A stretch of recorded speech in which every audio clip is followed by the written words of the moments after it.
Well, Damien, thank you so much for joining us here today. The new EP is out next Friday. How's everyone feeling about it? Are you finally excited to release kind of everything out to the public? Yeah, man, like super excited. It's like we've been waiting a long time. Like I think I wrote Hard from the Light about 2 years ago now. So, and that kind of like sprung like the writing process for the rest of the EP. So it's been a long time coming. So can't wait. Been Yeah. nervous, can't wait. And to talk about the EP as well, we might as well start with that with the Hiding Light because it's more of a descend into darkness. Can you tell me, like, how did that one song kind of span it's 6 tracks on the EP, isn't it? Yeah. Yeah, how did it kind of span into that kind of full-fledged rhythm, I guess? Um, I got like yeah. I mean, I wrote Hard from the Light like so long ago, and then like that lyric kind of just came to me, which I guess like I said like sprung everything, and then um I guess it kind of just happened naturally. Like I think like a pretty like recurring kind of theme in our music over the years has always been like this whole mirroring kind of thing. And like from our first EP, Mirror Image, being about that with like Bury Me, Bury You.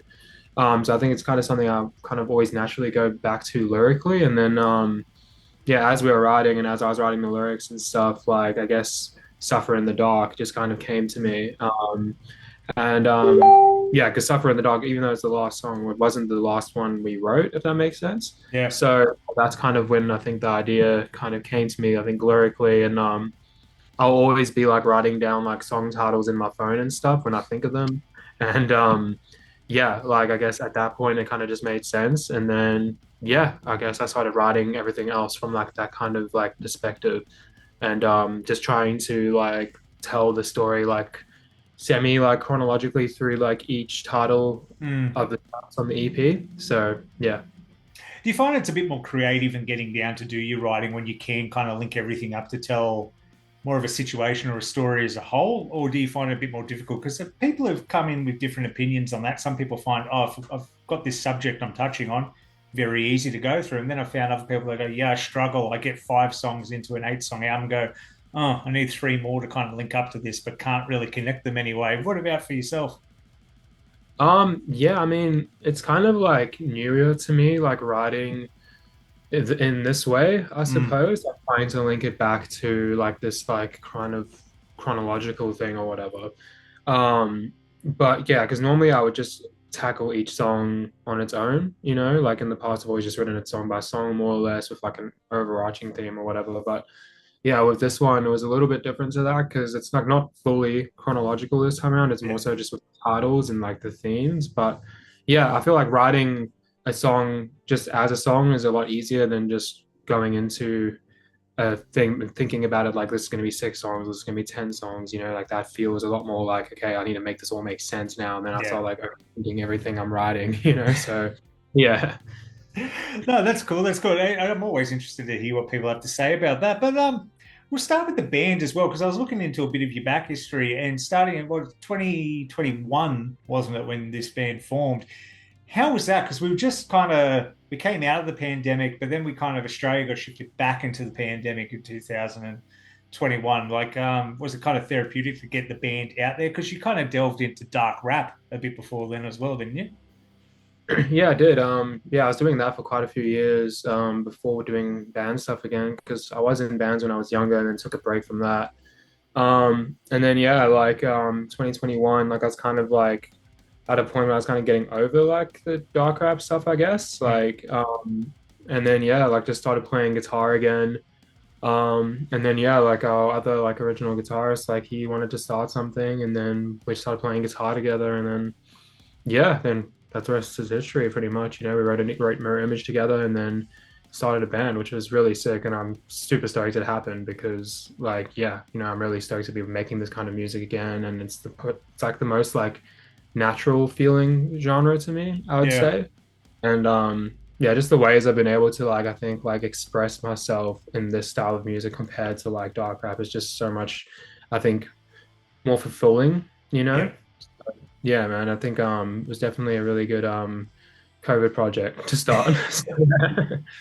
And who would have guessed where, like, when you started it to where it is now? Because you've opened for some big acts that have come down to Australia. What was it like when you first got invited to perform open for some of these internationals? Were you nervous? Was it like counting down days to the show? Like, what was going on in your head? Because I reckon I'd be nervous if I'm going to be honest. Yeah, yeah, it was always nerve-wracking. Like I think I can still remember the first time we played a show with a band that was signed to Grayscale back when we just started, and we were like, oh, like kind of like, oh shit, it's like a band that's signed to Grayscale. That's crazy, you know. Yeah. It's something I've been thinking about recently now that we've signed with them, you know what I mean? Just like how things change over time, which has been awesome, you know. And yeah, like with like international acts, like getting our first like opportunity just to open for one of them, it's like crazy. Like I remember when we played with Fit for a King, Mm. like it was just so wild, like getting to meet them backstage and like, you know, getting to tell them like, oh man, like I used to listen to you when I was like 15, 16 and stuff. And same thing with Era, you know, like Yeah. it's always just like you meet them and you're like, oh shit, like we're just playing shows with them now. And then fast forward to now and like we just did that tour with Throne and Half Me. And it's like these are bands we like look up to and then we're just hanging out with them on tour. It's just it's like I feel like it's something when like when you're there, you're like kind of just like it feels normal in a way, and then Mm. like really take a step back from it, you kind of like you're like, what are we doing right now? This is kind of crazy, you know what I mean? So yeah, it's always something I think about kind of a little bit after like it's happened, and I'm like, it's kind of like a hindsight thing. And I'm just like, damn, that is kind of like a bit wild, you know? So Yeah. It's one of those things you dream about when you're younger. It's like, oh, get up on stage, play music, have a bit of fun doing that. But then you're getting on this stuff. You've got to make them suffer. A handful of shows coming up with them next month as well, which is exciting for you guys too. yeah, man, like it's super crazy. Like that one, I'm even pretty like nervous for, because I think it's like as you like start to like, I think play with like bigger bands more often, it's kind of just like it feels like I don't know, we're kind of a bit newer to it in terms of like touring with bigger bands and stuff, and like we've obviously toured with like bands like around our size before and like our friends and stuff, but like it's like just feels like a bit different to like Yeah. touring with your friends to then like going and touring with these bands that you've like looked up to over the years and stuff, and it's just yeah, a little bit just like nervous to just get out there and like make sure we do a good job, so yeah. Have you learned anything from touring with these bands? Because like everyone grows, no one starts off huge unless they're an industry plant. I remember I'm old enough to say I saw Parkway Drive play a PCYC in a country town in front of 12 people. I want to say about 18 years ago, and now look what they're doing. It's kind of crazy to watch evolve. Do you to kind of sit back and when you're out on tour with these bands, even Make Them Suffer is a good example from where they were 10 years ago to where they are now? What have you picked up from going, okay, this is how, the next step up for us? This is how they're doing it. This is how they plan their day. This is what they do on stage. I remember watching the Lamb of God documentary years ago where Randy was cracking the shits at Mark because he was wearing white socks. He's like, we're at work, wear your black socks. Have you picked up any little traits like that, or is it still a bit fresh in your mind and you're just kind of taking in little bits as you go? Oh man, like I try taking as much as I possibly can, like every time, because like for me, it's like, when you get given like these like really cool opportunities to like share a stage with people that are doing like ultimately what you want to be doing, right? Mm. Like it's like you'd be silly not to like take in as much as you can from like how like they operate and like how they hold themselves and just anything you can really, you know what I mean? Just learning from them because there's so much to learn from them Yeah. because again, like you said, Make Them Suffer, for example, like they've been around like a long time. Like I remember listening to them when I was in school, Mm. like 10 years ago. And like, yeah, so to, imagine that now, how much like experience they've kind of like accrued over those years, you know what I mean? Now I get to like, see that for myself, so I'll definitely be like paying attention and, just seeing what we can do better and just how they interact with crowds and stuff. Like even for me, like as a vocalist, like this is my first time being a vocalist in a band, and yeah, so it's been a massive learning curve for me this entire like last 4 years. So like that's something I always pay attention to, like how vocalists in other bands, kind of interact with the crowd and get them moving and stuff like that. And same thing with like band members and stuff, just how they all interact with each other. And there's just so much to learn, So yeah, It's important too because being a vocal, I'm a vocalist myself, and it's very important because a vocalist can make or break a whole performance because yeah, they're the one, you're center of the stage 99%. So it's not like a perfect circle or tool. You're not up the back on a little platform, not facing anyone. You're out there 9 times out of 10, you're the one talking to the audience in between songs. Was that ever a daunting task getting okay, band's got to detune guitar, swap stuff over. I've got to interact with the crowd now. Like, was that a growing stage for you, or do you kind of feel a bit more natural coming into it? I think like a little bit of both, but like it was definitely I definitely had to grow a lot, like as a I think like a frontman or whatever, like Yeah, over the years, like just learning like there's so much you can like, learn in terms of like just being a better person on stage, you know what I mean? And like how you interact with the crowd and what to do if they're not like say moving as much as you would want, or you ask them to move and they're not, and like you said, if there's like, the band needs to tune or say like our backing tracks die and like how yeah, to deal with that. Like, so there's been a lot of like moments that have made me kind of like figure things out like that, you yeah. know? So, yeah, it's just been a massive like learning curve and stuff. But like I'm definitely stoked to be doing it. But like there's times where I wish I could just like kind of hide on my guitar, 'cause, yeah, like when you're like super tired on tour and stuff and like having to like pull that out of you every night sometimes can be a little bit like nerve-wracking, when Yeah, I don't feel like it's there, yeah. but yeah, I just try my best. So In the first three songs, you got to make sure you find who's taking photos down the front for the photographers before they kick you out of the pit. Get some good shots of you to go up on the socials as well. yeah, make sure I'm not looking too dusty or anything. Yeah, that's it. That's it. But I think you've entered a perfect era because I think Australia is going through a real boom in the last 5 years of, everyone will go on about it. Even, the reactors, your Nick Nocturnals, everyone will talk about Australia does kind of like this core style of music, whether it be deathcore, hardcore, like hypercore, whatever you want to call it. It's a big boom. And I think a lot of eyes are starting to finally look towards Australia like, shit, there is some cool music getting made down there. There's that I guess it has to kind of force the hand of, right, we can't just write a song, chuck it together, throw it on an album. You really got to kind of be like, this works, I feel it, and if I feel it, other people are going to feel it too. Are you noticing that kind of what's the term, the rising waters raise all ships? Do you feel like that's helping really catapult you guys forward, especially with the EP coming out? I mean, yeah, like I mean, we're like in I think like a really sick position where like a lot of our friends that are in bands, like their bands are doing so well, Mm, and it's just like it's really awesome to like be able to look around you and be like, damn, like these bands that I actively listen to, like, oh, they're my friends. yeah, So like yeah, and I think there's like a lot of like cross support between bands like in the scene here, like everyone just kind of like sharing each other's music and just kind of like trying to support each other, which I think is awesome because I think it's super important, so like yeah, I definitely agree and stuff. And like I think it's just like as we like I think over the years like every band needs to like evolve and grow and stuff like that. I think it's like now more than ever like super important to just be like focusing on like what we're doing and like making I guess like our own sound, you know what I mean? yeah. Like it's I think like where our new music's at versus like the stuff we initially released and stuff, it's like come such a long way, you know what I mean? And it's like Mm-hmm. yeah, so like all of our friends and just bands we like in general just like evolving as the years go by compared to where they were 4 years ago, for example. And that in itself is inspiring to like be able to be like cool, like we're all evolving and becoming better at what we do, so yeah. It's an interesting thing. I think music's changed, and you can correct me if I'm wrong, but throughout the years, I remember back, in the 80s and 90s, doing anything different on the next album meant you sold out or it sucked because you didn't just release, the same shit as before. But I feel now, if you do not evolve, that's when bands get forgotten about. I think there's so much stuff coming out. Like even me, who jumps on YouTube, I do all these interviews, reactions, whatever.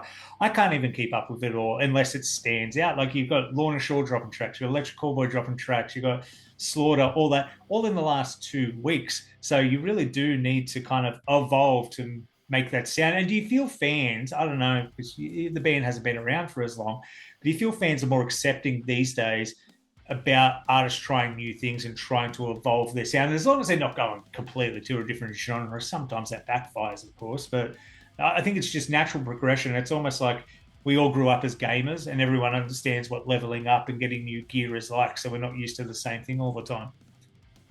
Yeah, I mean, like, I think like this time around, like, I was really nervous about dropping this new music and how it was going to get received because it is a bit of like a change up. Like, it still has like our core, like, I guess DNA or whatever in it.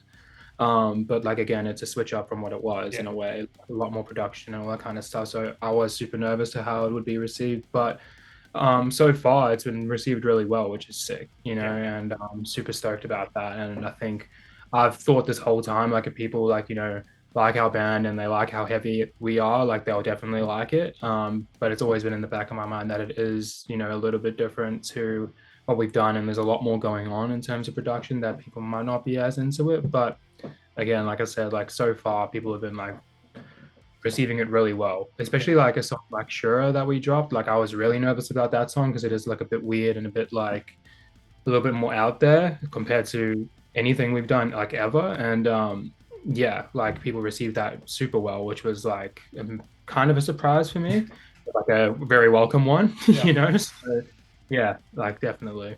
I got to say too, you do such cool music videos. I was watching the Hide the Light music video the other day with that creepy woman you've got in there. I was like, oh, I like this. I like that slight uncomfortableness when you're watching a music video and something that's heavy. It's kind of like, yeah, cool. I'm not meant to feel comfortable when I'm watching something like this, and the uncanny valley of like that is a Yeah. human there, but they don't look like a human anymore. I love it. So whose idea was that, or was that something the production company came at you with, or were you guys kind of like, this is how we envision the music video?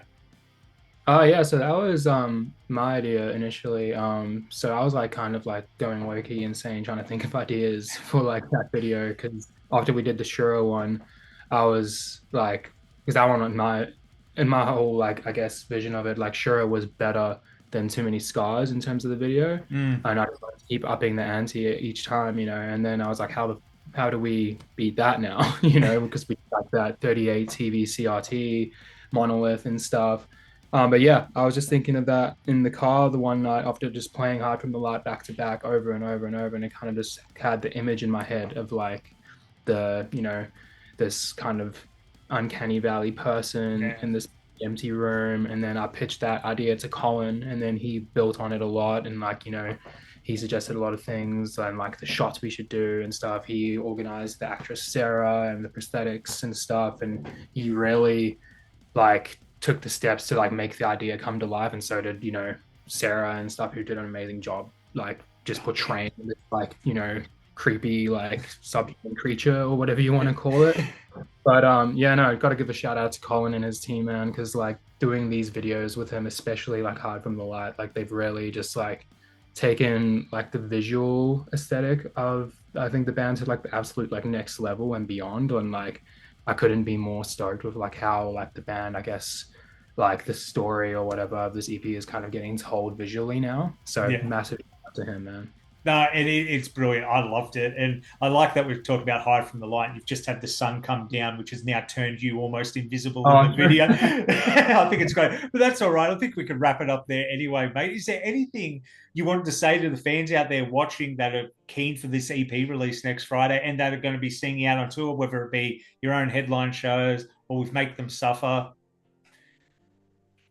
yeah, I mean, well, I just want to say, like, I guess, like, thank you so much for like being so receptive to the new music, and you know, so for keeping supporting us like throughout all the years. You know, it's like we've dropped like a lot of music over the last 4 years, and like it's like really awesome and like just fulfilling to see each time that we drop that people are still interested and still like so supportive of us and keen to get new music. So it means the world. Like that's like really what I you know want to say to everyone. Like I hope they like this next EP. Like I think they'll love it, but you know, I'm really keen to see what they all think, and yeah, keen to see them on the Make Them Suffer run and go crazy with it because it'll all be out by then. So Beautiful. Well said. Well, I'm looking forward to it. And I'm sure I'll see you guys sometime down the road when you make your way back from New South Wales. But Damien, it's been an absolute pleasure, mate. Well done on the new EP. awesome. Thanks so much for having me, man, and talk to you soon. Cheers, dude. Appreciate it.